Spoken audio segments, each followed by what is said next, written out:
예수님이 그렇게 말씀하셨어요. 이 세상에 미움이 있다.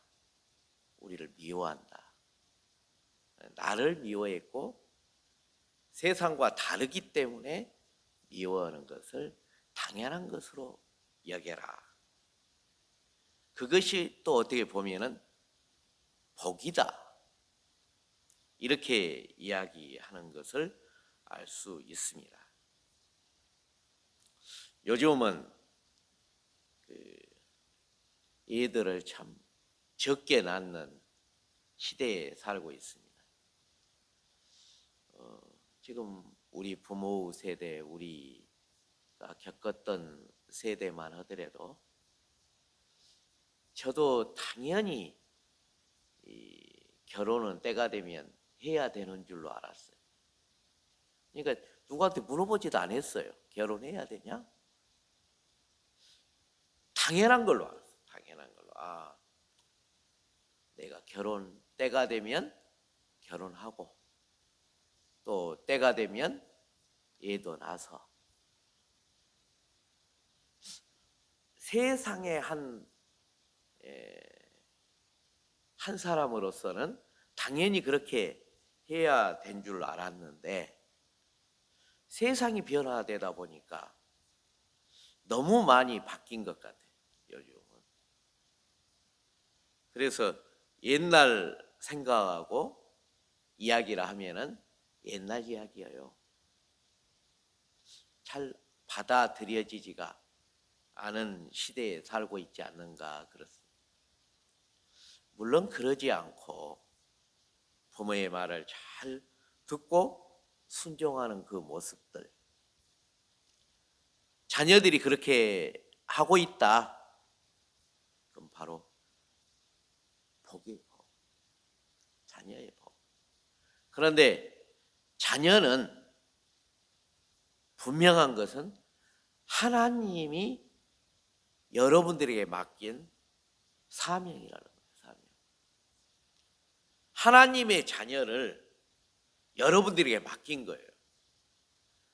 그것을 사명으로 느끼면 돼요. 그런데 내가 낳았으니 내 것이라고 생각하면 안 돼요. 하나님은 그렇게 말씀하셨어요. 내가 너를 낳았다. 그러니까 내가 너를 낳아서 내 부모 되는 육신의 부모에게 맡겼다고 말해요. 그럼 우리 된 측면에서는 어떻게 해야 되냐? 하나님의 자녀를 하나님의 자녀답게 길러야 할 사명을 가지고 있다는 거예요. 그래서 mod을 때 보면은 애들을 교육할 때 물론 필요할 때도 있겠지만 안타까울 때가 있어요. 내 자녀 내가 교육하고 있는데 왜 그렇습니까? 이럴 때 마음이 막 아파가요. 물론 너의 방법이 틀리다는 것은 아닌데도 안 받아들이거든요. 그걸 받아들였으면 좋겠는데 안 받아들여.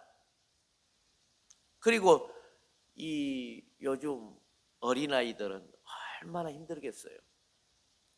지금 진리라고 가르치는 것하고 하나님의 창조 질서하고는 차이가 많이 나거든요. 그러니까 학교에서는 이렇게 배웠는데 잘못하면 따돌림 받아요. 우리가 하나님의 법칙을 이야기를 하다 보면은 무슨 소리를 하고 있어? 야, 인간이 동물이지 동물이 아니냐. 어떻게 보면 그래요. 근데 그게 안 받아들여지잖아요. 인간은 분명히 영적 존재이기 때문에 동물하고는 완전히 달라요. 물론 그래요. 분류를 하다 보면은 식물은 자가 영양 생장을 하기 때문에 햇빛으로부터 영양분을 받고 뿌리에서 물을 빨아들여 지 스스로 물질을 만들어가는 어떤 생물. 그러니까 고착돼 있고, 식물들은, 동물은 움직이기 때문에 어떤 환경이 안 좋으면 도망가기라도 해. 그렇지만 식물은 도망갈 수가 없어요. 그러니까 이 미지의 세계, 눈으로 보이지 않은 생물을 우리는 미생물, 생물 중에는 동물과 식물로 딱 구분해 놨어요. 그러니까 사람이 동물이지 식물이냐? 할 말은 없는 거예요. 그러나 그 내부로 들어가면은 우리 인간은 분류학성으로 동물하고는 완전히 달라요. 왜요? 우리에게는 영이 있기 때문에 그래요. 영적 존재다는 거예요. 영적 존재. 그래 동물에서 보배를 시켜놔야 되는데 동물이다 그러니까 동물에서 진화돼 가지고 우리 인간이 나왔다. 이렇게 책에는 진화론을 이야기해 놨거든요. 그러니까 이게 조금 다른 이야기를 보면 아니야. 하나님이 우리를 만드셨어. 따돌림 당하고 어려움을 받았을 때 우리는 그들에게 어떻게 해줘야 되냐는 거예요. 어떻게? 첫 번째는 나는 부모로부터 내 자녀를 하나님의 자녀로 잘 기르겠다라고 하는 사명이 우리에게 먼저 있어야 된다.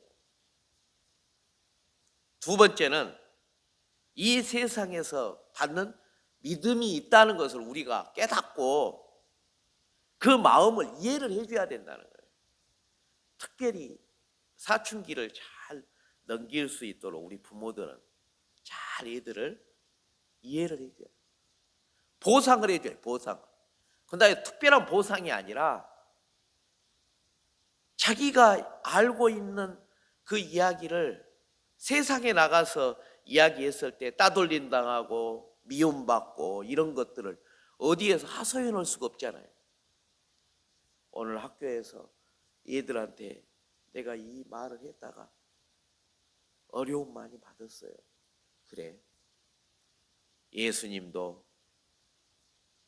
세상에서는 미움 받았단 말이에요.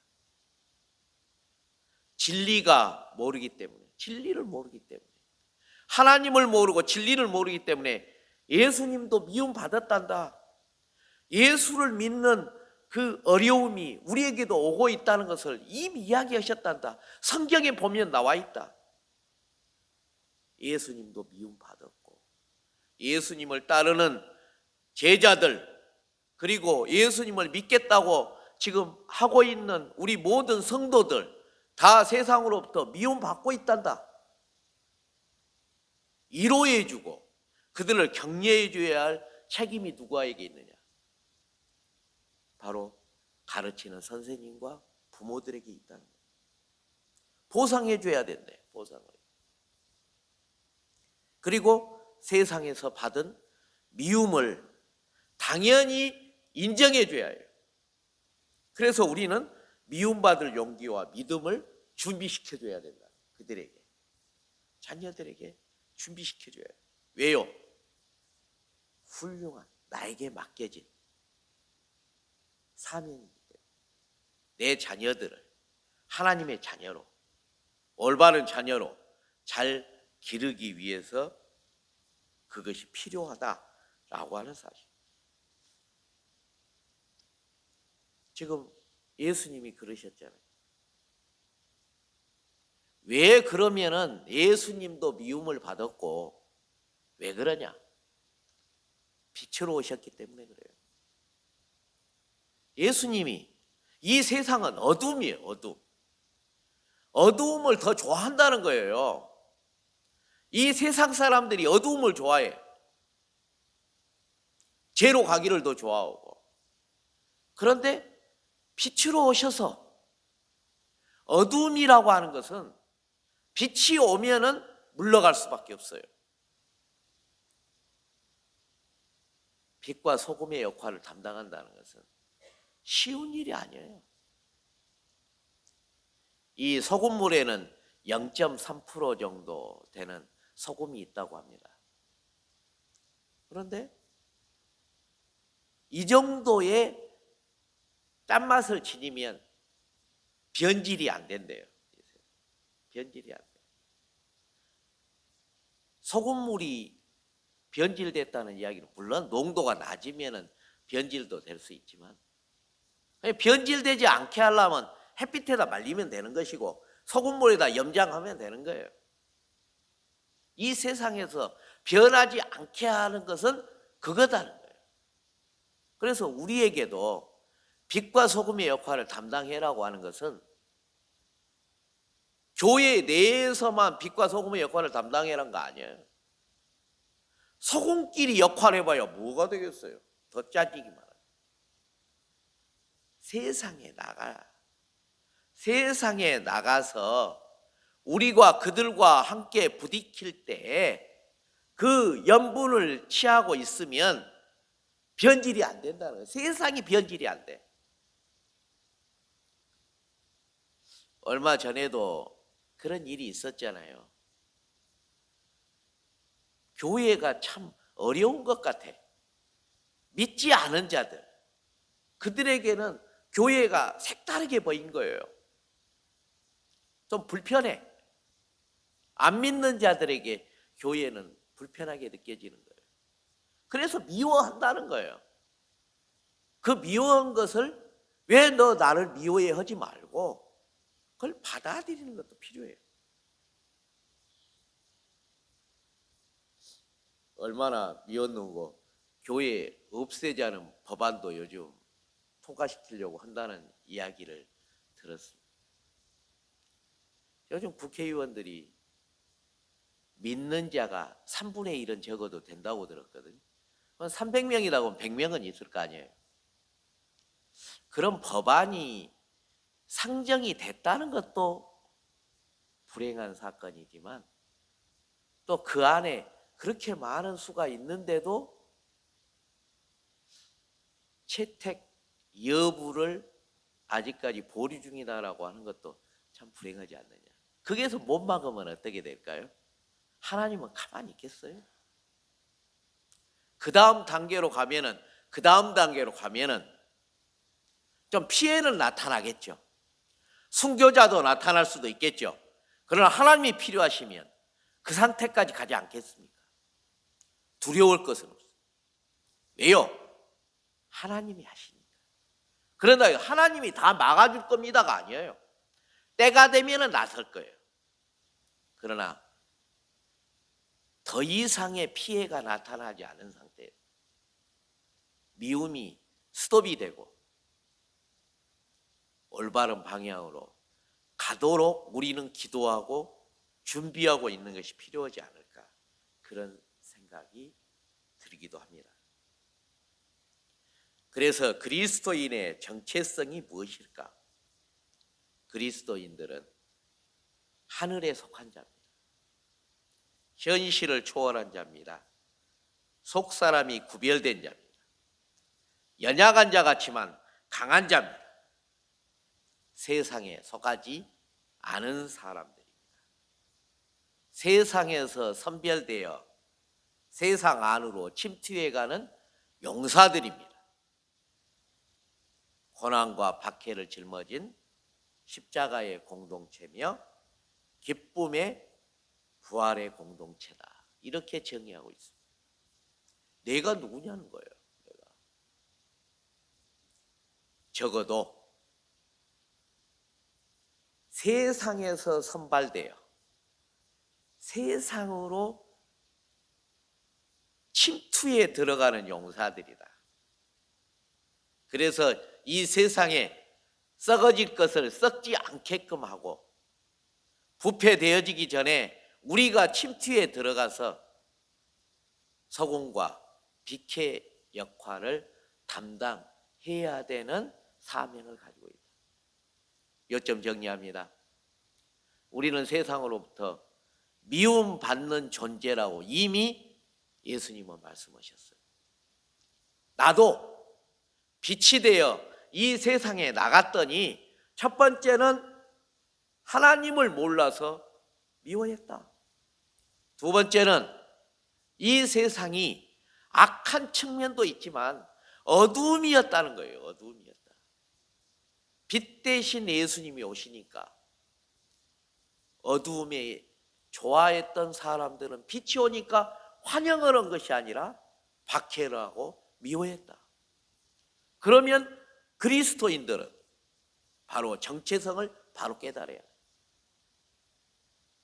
우리는 용사라고 하는 거예요. 용사. 세상에서 선별돼서 이 세상의 가치관과 이 세상에 필요한 모든 생각들과 다른 측면이 있었다는 거예요. 그 측면 때문에 미움받는 것 어렵게 생각하지 마라. 그것은 바로 복이란다 라고 하는 거예요. 복이다. 이렇게 이야기하고 있어요. 마태복음 5장 10절에 보니까 의를 위하여 박해를 받는 사람은 복이 있다. 하늘나라가 그들의 것이다. 너희가 나 때문에 모욕을 당하고 박해를 받고 터무니없는 말로 온갖 비난을 받으면 복이 있다. 너희는 기뻐하고 즐거워하여라. 하늘에서 받을 너희의 상이 크기 때문이라. 너희보다 먼저 온 예언자들도 이와 같이 박해를 받았느니라. 그래서 필요한 건 뭐입니까? 우리들도 미움받을 용기와 미움받을 만한 믿음을 준비해야 돼요. 우리뿐만 아니라 우리 자녀들이 혹시 이 세상에 받은 미움 때문에 어려움 받고 있으면 당연히 받을 거야. 나도 이 세상으로부터 미움 받았고 나보다 먼저 믿음 있던 나의 선배들도 다 미움 받았고 심지어는 하나님이 이 세상에 오셨 그 예수님도 이 세상에서 미움 받으신 거야. 그러나 그 믿음 때문에 우리는 복 받은 거라. 당연한 것이야. 아빠가 엄마가 너를 위해서 기도하고 그래서 미움 받을 만한 용기와 믿음을 준비하고 살아야 된다. 이것이 바로 우리가 자녀들에게 그리고 우리 스스로가 이 세상을 지켜나가야 사명자로 삶을 생각해 보면서 당연시할 것을 너무 크게 생각할 거 없어요. 아, 세상이 이걸 미워하구나. 좀 불편해하구나. 그래서 교회가 없어졌으면 좋겠다라고 생각하는 사람도 생길 수가 있구나. 너는 왜 그래라고 나와 다르기 때문에 왜 그래 그러지 말고 그럴 수도 있겠구나. 나는 세상에서 선발된 용사구나. 그래서 다시 세상으로 나갈 준비를 하고 미움받을 준비를 하고 그래서 거기에서 굴하지 않고 나중에는 그것 때문에 복받는 하나님의 백성이구나. 이것을 깨닫는 귀한 시간이 되시기를 예수 이름으로 축원해 드립니다. 기도합니다. 사랑의 하나님